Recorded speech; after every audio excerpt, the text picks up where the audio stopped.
Salam alaikum, j'espère que vous allez bien. Donc on va continuer nos vidéos sur le cours d'architecture des ordinateurs par le professeur Asma Azrawal de la faculté polydisciplinaire d'Ouarzazate, l'université Ibn Saud. Donc ce cours est présenté pour les SMI 4. Donc on est arrivé au chapitre concernant la représentation des données. Donc voilà, c'est la représentation interne des données.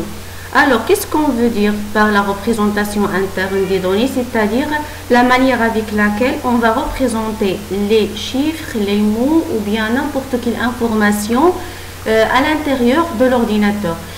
Donc, avant de voir cette représentation, on va tout d'abord commencer par voir les unités de mesure en informatique.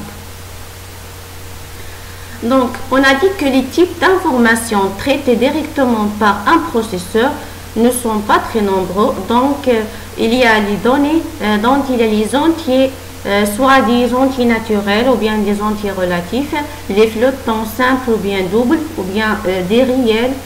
Et aussi, il y a des caractères ou bien des mots de caractères, c'est-à-dire des mots. Alors, le codage de ces trois types est actuellement défini formellement par des standards, c'est-à-dire des normes spécifiées par des organisations internationales. On a vu que les instructions, leur code est spécifique au processeur. L'information traitée par un ordinateur est toujours représentée sous la forme d'un ensemble de nombres écrits en base de. Donc ce sont des suites des 0 et des 1. Donc l'unité d'information est le bit, c'est-à-dire l'unité ou bien l'information la plus petite représentée dans un ordinateur, c'est le bit. Le bit est un 0 ou bien 1. Donc, comme on a dit, on va commencer par voir les unités de mesure en informatique. Alors, donc ici, il y a une grande erreur concernant le préfixe binaire ou bien les préfixes binaires, soit le préfixe CEI. Par exemple, ici, le 2 à la puissance 10 qui est 1024, on l'appelle un kibi. Ce n'est pas un kilo, mais c'est un kibi qui a le symbole KI. Alors, le 2 à la puissance 20, c'est-à-dire l'unité qui suit le kibi, c'est le mibi. Donc, c'est son symbole est le MI. Et après, on a le GB. Son symbole, c'est le GI. Donc, si on remarque, on commence par 2 à la puissance 10, après 2 à la puissance 20, 2 à la puissance 30, c'est-à-dire, toujours on fait 2 à la puissance K10, c'est-à-dire K multiplié par 10, jusqu'à arriver au yobi, donc c'est 2 à la puissance 80. Alors ici, le kilo qu'on connaît, c'est 10 à la puissance 3. Alors pourquoi? Donc avant, oui, c'est vrai, on a utilisé le kilo pour désigner 10 à la, ou bien 2 à la puissance 10, c'est-à-dire 1024. Mais pour être avec un standard avec les autres unités, c'est-à-dire par exemple le mètre, donc le mètre pour dire le kilomètre, c'est 10 à la puissance 3 mètres. Et par exemple, le gramme, c'est pour dire le kilogramme, c'est 10 à la puissance 3 grammes. C'est pour cela qu'on a adopté le kilo comme étant 10 à la puissance 3. Donc, comme on connaît tous, c'est le cas. Le méga, c'est 10 à la puissance 6 et le giga, c'est 10 à la puissance 9 et ainsi de suite. Donc, ici, si on remarque, si on fait 10 à la puissance, donc ici, c'est K multiplié par 3, je pense. Oui, c'est K multiplié par 3. Dans le premier cas, c'est 1 multiplié par 3. Le deuxième cas, c'est 2 multiplié par 3. Le troisième cas, c'est 3 multiplié par 3 et ainsi de suite. Jusqu'à arriver au iota qui est 10 à la puissance 24. Donc, on va voir des exemples de transfert ou bien d'une unité à une autre, c'est-à-dire du kibi par exemple au kilo et du kilo au kibi. Alors pour voir la conversion entre le kibi par exemple et le kilo, donc on va faire un petit exemple. On a vu dans le cours que le kibi, il est égal à 2 à la puissance 10. C'est-à-dire que le kibi bit, il est égal à 2 à la puissance 10 bits. Par contre, le kilo, il est égal à 10 à la puissance 3. Donc, le kilobit, il est égal à 10 à la puissance 3 bits.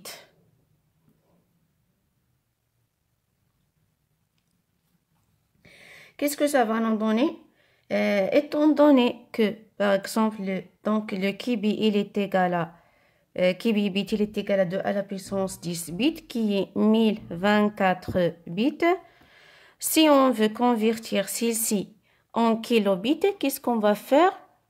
On doit diviser par 10 à la puissance 3. C'est-à-dire qu'on va multiplier par 10 à la puissance moins 3 pour convertir en kilobits. Donc, ça va nous donner 1,024 kilobits.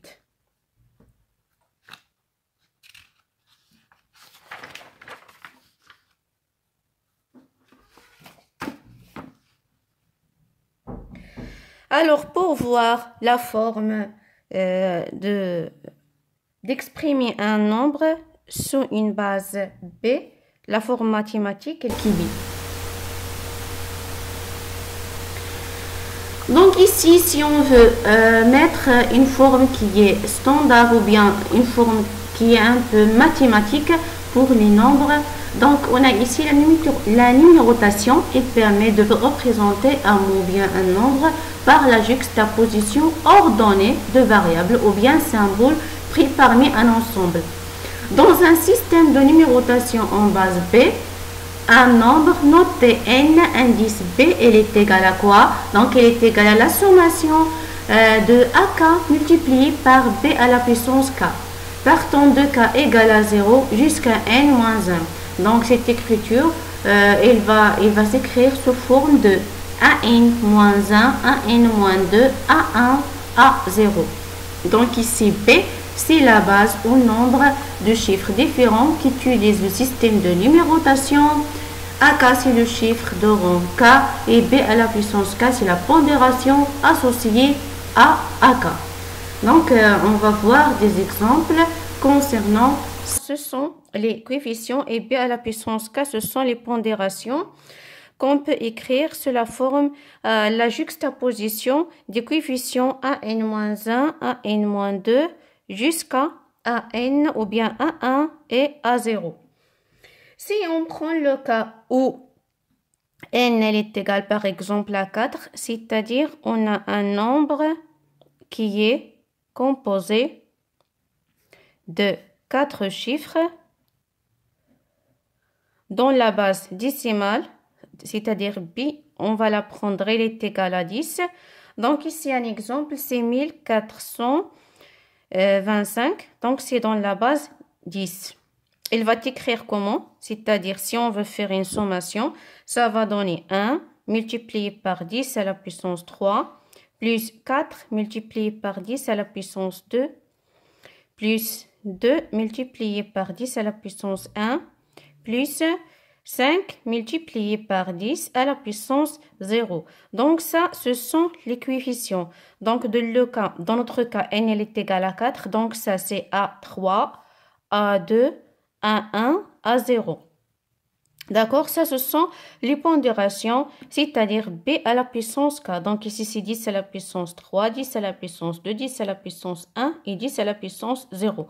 Et si on voit l'écriture du nombre 1425, c'est la juxtaposition, c'est-à-dire on met l'un près de l'autre les coefficients. Donc le 1, on va le mettre le premier, 4 le deuxième, 2 le troisième et 5 le quatrième. Donc ça c'est le coefficient qui a la puissance la plus élevée, d'accord? Et ça c'est le coefficient et la pondération qui a la puissance. Donc ici on va traiter les données non numériques et les bases décimales, binaires et hexadécimales. Le codage de l'information, il consiste à établir une correspondance entre la représentation externe de l'information et sa représentation interne dans la machine. On utilise la représentation binaire car elle est simple et facile à réaliser. Donc facile à réaliser par exemple parce qu'on utilise de l'électricité. Si on dépasse un certain voltage, on va le considérer comme 1 et au-dessous de ce voltage, on va le considérer comme 0. Donc, de cette manière, on va transmettre des 0 et des 1. Donc, si on commence ici par les données non numériques ou bien les caractères ou les chaînes de caractères, donc on va sûrement utiliser la norme ASCII, c'est la norme la plus connue, et il établit une correspondance entre une représentation binaire des caractères de l'alphabet latin et les symboles, les signes qui consistent ou bien qui constituent cet alphabet. Donc, par exemple, dans une table, qu'est-ce qu'on trouve? On trouve les symboles, tous les symboles qu'on trouve dans le clavier, c'est-à-dire le A minuscule jusqu'à le Z minuscule, le A majuscule jusqu'à le Z majuscule, et on trouve le 0 jusqu'à 9 et d'autres choses. D'accord? Donc ici, le code ASCII de base, il représente les caractères sur 7 bits. Donc mise au point pour la langue anglaise, c'est-à-dire ici le code ASCII, ça qui ne supporte pas les caractères accentués, par exemple de la langue française. Ensuite, il a été étendu à 8 bits pour pouvoir coder plusieurs ou bien plus de caractères. C'est le code ASCII étendu. Donc ici, si vous voyez sur 7 bits, qu'est-ce qu'on peut présenter? On peut présenter c'est 100, je pense, c'est 127 caractères. Par contre, sur 8 bits, on peut représenter 256 caractères. Donc ici, voilà la table ASCII. Alors, donc ici, on trouve les caractères de 0 jusqu'à 127. Ou bien 120, oui, c'est 127. C'est le ASCII du code américain. Et on trouve ici la table ASCII étendue, c'est-à-dire celle qui se trouve jusqu'à 255. Alors, donc ici, on trouve dans cette colonne, voilà, donc ici c'est le décimal, c'est-à-dire un nombre décimal. Il lui correspond un nombre hexadécimal dans la deuxième colonne. Et après, il y a le symbole ASCII. Alors, par exemple, ici, si on voit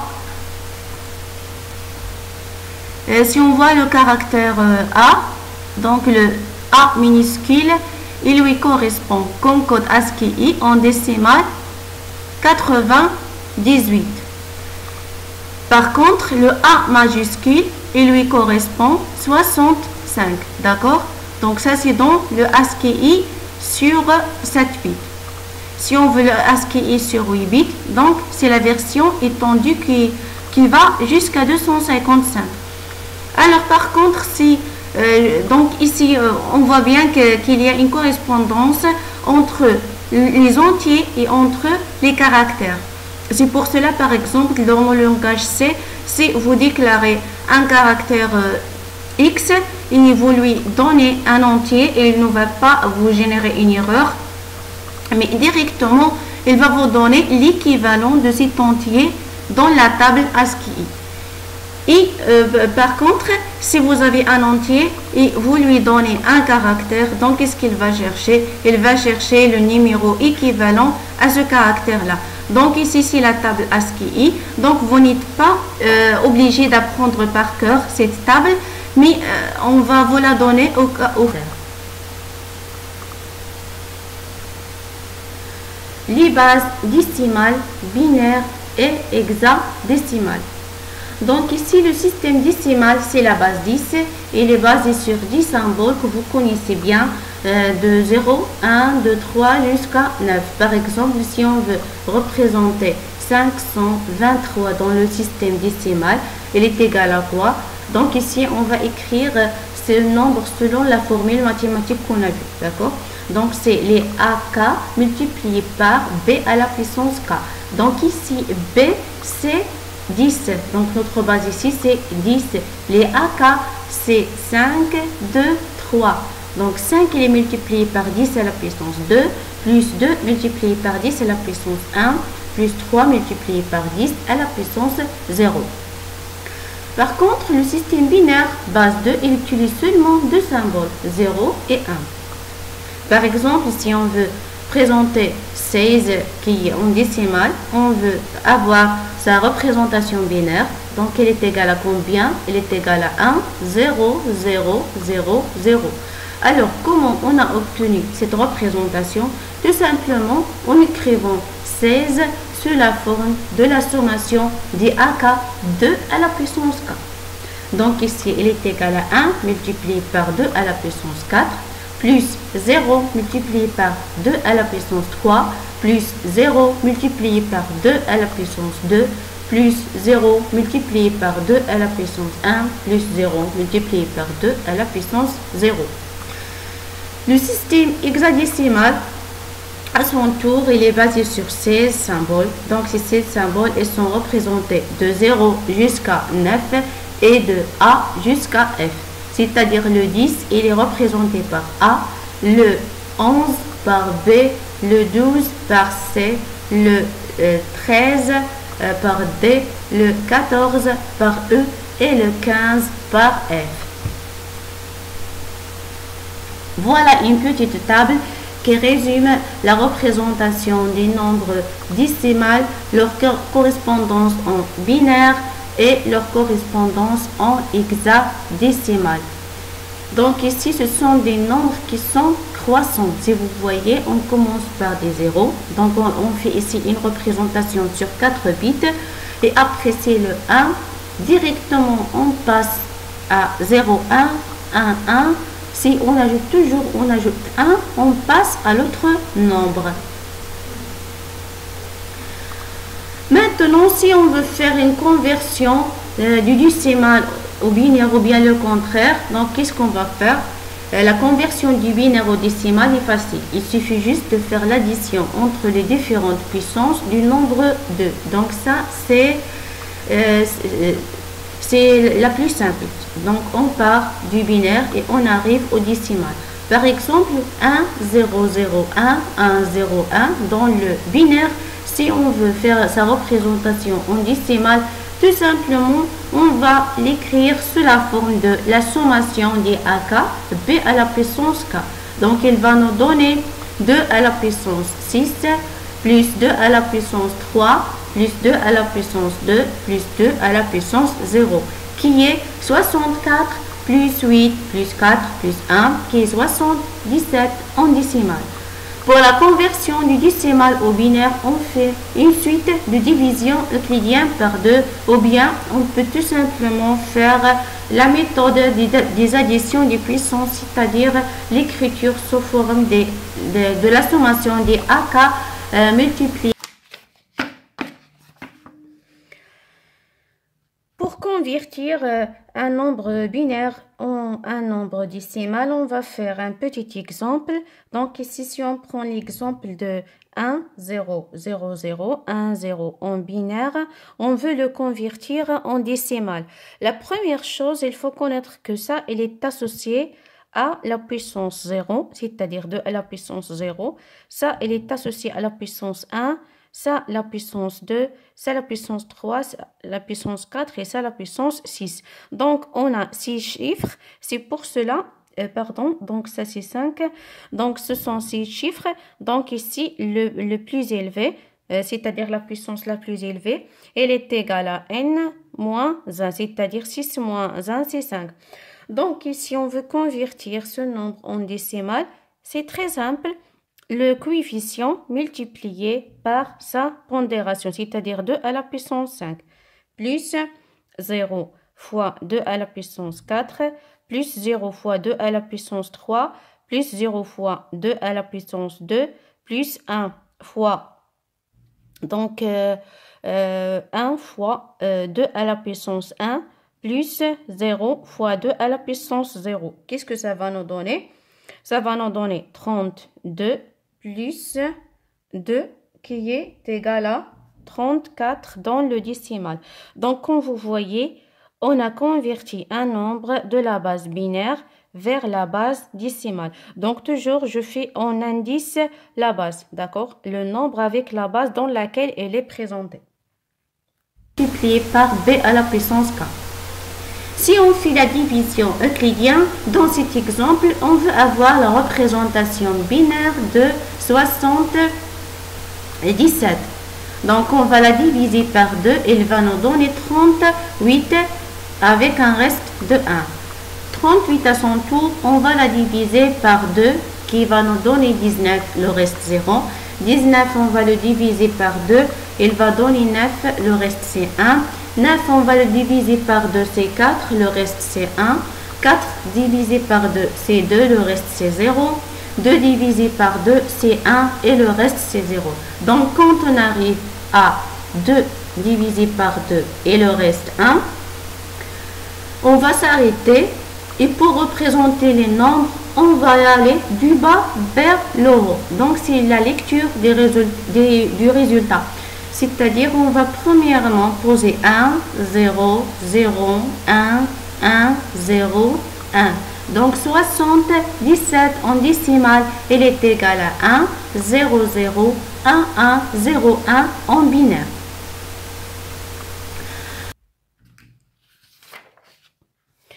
Maintenant, si on veut faire le contraire, c'est-à-dire convertir un nombre du décimal vers le binaire, donc on a plusieurs façons parmi lesquelles on trouve la division euclidienne. Donc, on va faire 34, elle est en décimal, on veut sa représentation en binaire. Qu'est-ce qu'on va faire? Tout simplement la division euclidienne. La division euclidienne, elle consiste à faire des suites de division par 2.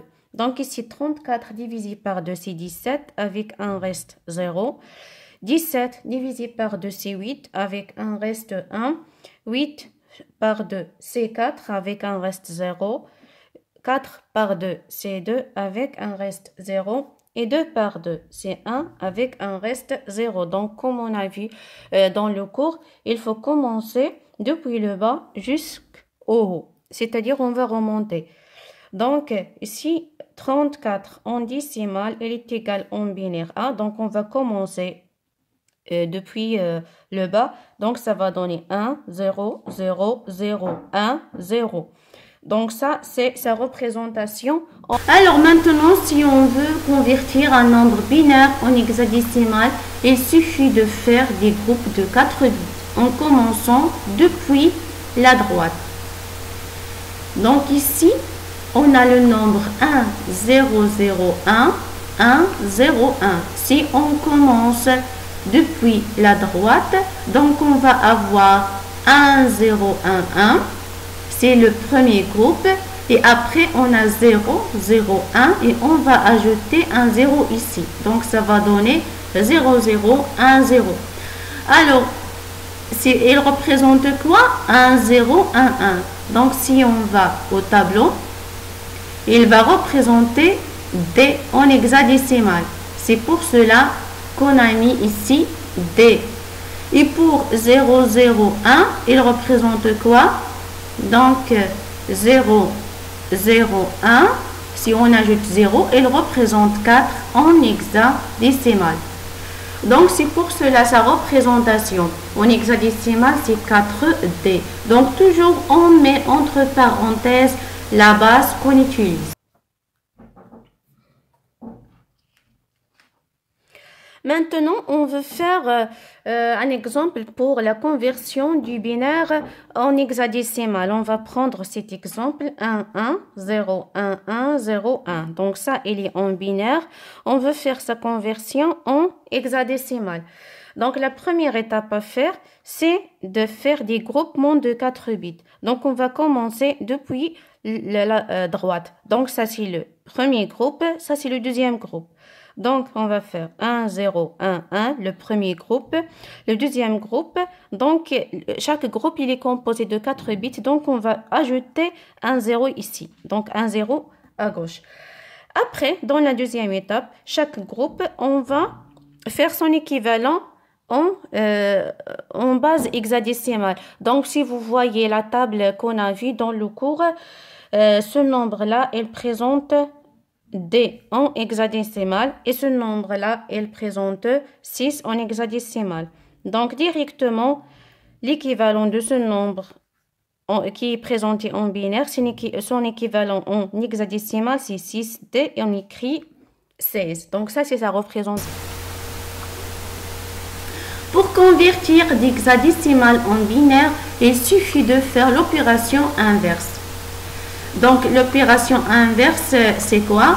Donc, par exemple, si on veut convertir 4D en hexadécimal, en binaire, on va convertir D à sa représentation binaire et on va convertir 4 à sa représentation binaire.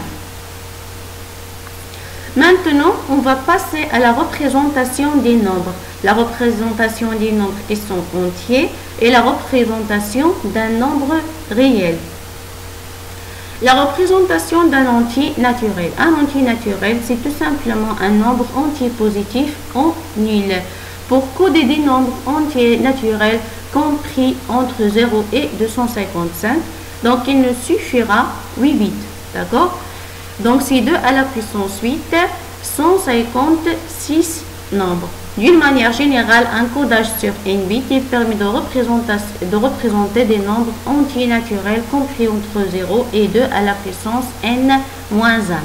Donc, ici, par exemple, si on veut représenter 9 sur 8 bits, ça va donner 4 0, 1, 2 0, 1 en binaire. Et pour représenter 128, donc ça va donner 1 avec 7 0 en base. Alors, si on veut faire la représentation d'un entier, un entier qui est positif, donc représentation d'un entier, donc on a deux façons. La première façon, c'est de faire la division euclidienne qu'on a vu. Et la deuxième façon, c'est de faire la somme des puissances. Des puissances, c'est-à-dire on va faire sous la forme mathématique qui est la somme des AKB à la puissance K de 0 jusqu'à n-1. Alors la division euclidienne, on a fait un exemple. Et aussi pour la somme des puissances, donc par exemple, si on veut convertir 20, d'accord, donc si on veut convertir 20 qui est en décimale, on veut la convertir en binaire en utilisant la somme des puissances. Qu'est-ce qu'on va faire? Donc 20, elle est égale à quoi? On va l'écrire sous cette forme. Donc elle est égale à 16 plus 4, n'est-ce pas? Alors 16 plus 4, c'est quoi? 16, c'est tout simplement 2 à la puissance 4 plus 2 à la puissance 2. Donc, qui est égal à, c'est-à-dire 1 multiplié par 2 à la puissance 4, plus 0 multiplié par 2 à la puissance 3, plus 0 multiplié par 2 à la puissance, ou bien 1 multiplié par 2 à la puissance 2, plus 0 multiplié par 2 à la puissance 1, plus 0 multiplié par 2 à la puissance 0. Donc, qu'est-ce que cela va donner? Donc, on va prendre chaque coefficient, la juxtaposition des coefficients, d'accord, pour nous donner notre nombre en binaire. Donc, 20 en décimale, son équivalent en binaire, c'est 1, 0 binaire. Par contre, ici, un entier relatif, c'est-à-dire un entier pouvant être négatif, donc il faut coder le nombre de telle façon que l'on puisse savoir s'il s'agit d'un nombre positif ou d'un nombre négatif. Et il faut de plus que les règles d'addition soient conservées. Un entier relatif positif ou nul sera représenté en binaire comme un entier naturel, à la seule différence que le bit de poids fort représente le signe. Donc, par exemple, si on représente un entier naturel sur 8 bits, donc ici pour représenter un entier relatif, on va juste utiliser 7 bits et le premier bit, on va l'utiliser pour le signe. Exemple, si on code un entier naturel sur 4 bits, le nombre le plus grand sera 0, 1, 1, 1, c'est-à-dire 7. Parce que toujours le dernier bit, on va le consacrer au bit de signe. Donc ici, ce sont les étapes pour coder un entier relatif. Il sera représenté grâce au codage en complément à 2. Donc pour faire un codage au complément à 2, la première étape, c'est d'écrire la valeur absolue du nombre en base 2. Le bit du poids fort doit être égal à 0.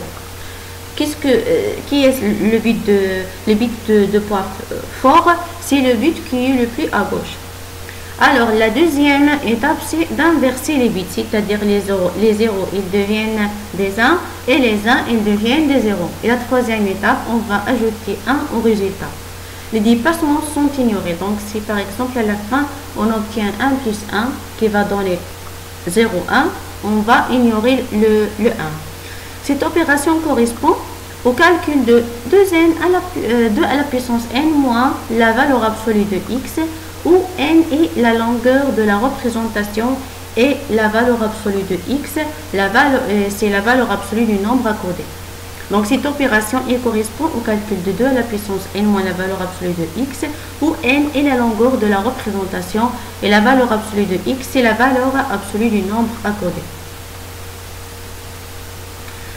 Donc on va voir ici un exemple. Si on veut calculer la valeur de moins 19 sur 8 bits, c'est-à-dire sa représentation à base 2, la première chose c'est de calculer sa représentation binaire, mais la représentation binaire de sa valeur absolue, c'est-à-dire la représentation binaire de moins 19, la valeur absolue de moins 19, c'est la représentation binaire de 19 qui est 0, 0, 0, 1, 0, 0, 1, 1. Donc, c'est toujours, n'oubliez pas, c'est sur 8 bits, parce que le dernier bit qui est à gauche, il va être consacré à ou bien au signe. La deuxième étape, c'est d'inverser, c'est-à-dire les 1, ils deviennent des 0 et les 0, ils deviennent des 1. La troisième étape, on va ajouter 1. Donc ici, si on ajoute 1, ça va donner 1, 1, 1, 0, 1, 1, 0, 1. Et pour être sûr que c'est bien le complément à 2 d'un nombre, on va faire ce nombre-là plus son complément à 2. Si elle donne 0, c'est bien sûr, donc c'est la bonne valeur, c'est le bon complément à 2 de ce nombre-là. Alors, merci pour votre attention et vos questions sont les bienvenues. Et on va ensuite, dans la vidéo qui vient, on va continuer pour voir la représentation des nombres réels et aussi voir la représentation étroiteux 7, 5, 4 et aussi voir les opérations entiers qui est négatif. Donc, on va utiliser le complément à 2. Par exemple, moins 20. D'accord? Donc, il est en décimale. On veut sa représentation en binaire. Donc, on a 3 étapes. La première étape, c'est de faire la représentation binaire de sa valeur absolue. Donc, la valeur absolue de moins 20, c'est 20. Donc, elle est égale en binaire à quoi? Donc, à 1, 0, 1, 0, 0. D'accord?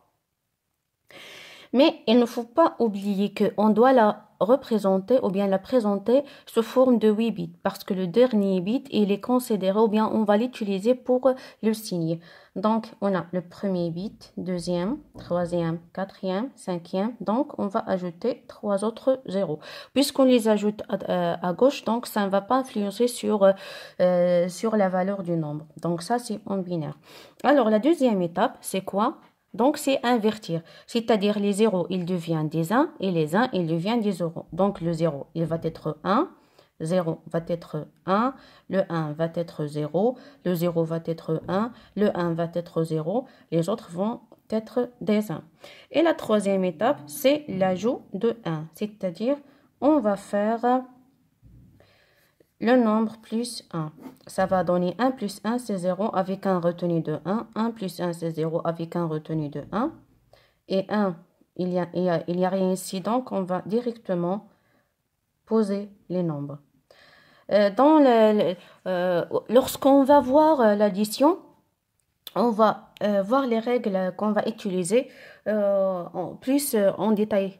Donc, et aussi, on va voir les règles qui sont associées à l'addition, pourquoi on utilise pour l'addition le complément à 2 et d'autres choses. Donc, merci pour votre attention. Et s'il vous plaît, n'hésitez pas de poser des questions si vous n'avez pas compris quelque chose, si vous voulez avoir d'autres exemples. Donc, je suis toujours à votre disposition. Merci.